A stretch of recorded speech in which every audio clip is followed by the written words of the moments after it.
ময়মনসিংহের institute of health টেকনোলজির শিক্ষা কার্যক্রম চললেও নেই কোনো শিক্ষক। প্রাতিষ্ঠানিক কয়েকটি ভবন থাকলেও দীর্ঘদিন ধরে শূন্য অধ্যক্ষের পদ। বাইরে থেকে দুজন শিক্ষক এনে চলছে পাঠদান। নেই পর্যাপ্ত আসবাবপত্র, ব্যবহারিক ক্লাসের সরঞ্জাম। অভিভাবক শূন্যতায় ক্যাম্পাসে নিরাপত্তাহীনতায় ভুগছেন শিক্ষার্থীরা। এতে অনিশ্চিত হয়ে পড়েছে প্রতিষ্ঠানের 150 শিক্ষার্থীর ভবিষ্যৎ।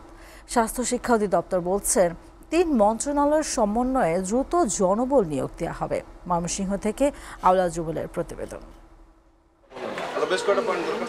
ময়মনসিংহে 2022 সালে নির্মাণ করা হয় institute of health technology. Bangladesh রাষ্ট্রীয় চিকিৎসা অনুষদের অধীনে 2022 শিক্ষাবর্ষে চালু হয় ল্যাবরেটরি ও রেডিওলজি বিভাগের পাঠক্রম। প্রতিষ্ঠার পর থেকেই নানান সমস্যায় জর্জরিত প্রতিষ্ঠানটি। প্রতিষ্ঠানের ভবন থাকলেও নেই কোনো স্থায়ী শিক্ষক আর প্রশাসনিক জনবল। বাইরে থেকে শিক্ষক এনে চলছে পাঠদান। নেই উপযুক্ত ল্যাব সুবিধা ও প্রয়োজনীয় আসবাবপত্র। 9 লাখ টাকা বিদ্যুৎ বিল বকেয়া থাকায় বিচ্ছিন্ন করা হয় সংযোগ। দেখভালের কেউ না থাকায় ক্যাম্পাসে প্রবেশ করছে বহিরাগতরা। এতে নিরাপত্তাহীনতায় ভুগছেন হোস্টেলে থাকা শিক্ষার্থী। আমাদের প্রাথমিক যে দাবিটা হচ্ছে, চাওয়াটা হচ্ছে, সেটা হচ্ছে আমাদের অধ্যক্ষটা আমাদের অনতিবিলম্বে দেওয়া দরকার। আমাদের একটা বিভাগীয় প্রতিষ্ঠান হওয়া সত্ত্বেও আমাদের সর্বপ্রথম যেটা দরকার সেটা হচ্ছে একজন অধ্যক্ষ। আমাদের অধ্যক্ষ নাই। আমাদের কোনো নিরাপত্তার ব্যবস্থাই নেই। এখানে বহিরাগত লোকজন অনায়াসে আসা যাওয়া করছে, আমাদের কোনো নিরাপত্তাই নেই। আমাদের ল্যাবে কোনো আসবাবপত্র নেই, কিন্তু হাতে কলমে কাজ শেখার জন্য আমরা কোনো কিছু করতে পারতেছি না, কারণ জিনিসের অভাব। প্রতিষ্ঠানে বর্তমানে শিক্ষার্থী রয়েছে 156 জন। সংকট নিরসনে দ্রুত ব্যবস্থা না নিলে শিক্ষার্থীদের ভবিষ্যৎ অনিশ্চিত হয়ে পড়বে বলে জানান জেলা সিভিল সার্জন।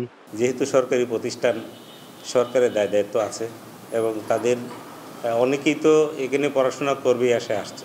এখানে পড়াশোনা ঠিকমতো যদি না হয়, অনেক ছাত্রছাত্রী আর অন্য কোথাও যারা ইন্টারমিডিয়েট পাশ করে এসে ভর্তি হয়েছে, তারা তো এখন অন্য কোথাও গিয়ে ভর্তি হওয়ার সুযোগটাও নাই। এদিকে স্বাস্থ্য শিক্ষা অধিদপ্তরের পরিচালক জানান, প্রতিষ্ঠানটিতে রাজস্ব খাতে জনবল নিয়োগে 3 মন্ত্রণালয়ের সমন্বয়ে পদক্ষেপ নেওয়া হচ্ছে। এটা সময় লাগবে, হয়তো একটু হয়ে যাবে। এটা স্বাস্থ্য মন্ত্রণালয়, অর্থ মন্ত্রণালয়, জনপ্রশাসন মন্ত্রণালয়, সব মন্ত্রণালয়ের কাজ শেষে হয়ে যাবে। কাজ চলছে এমনিতে।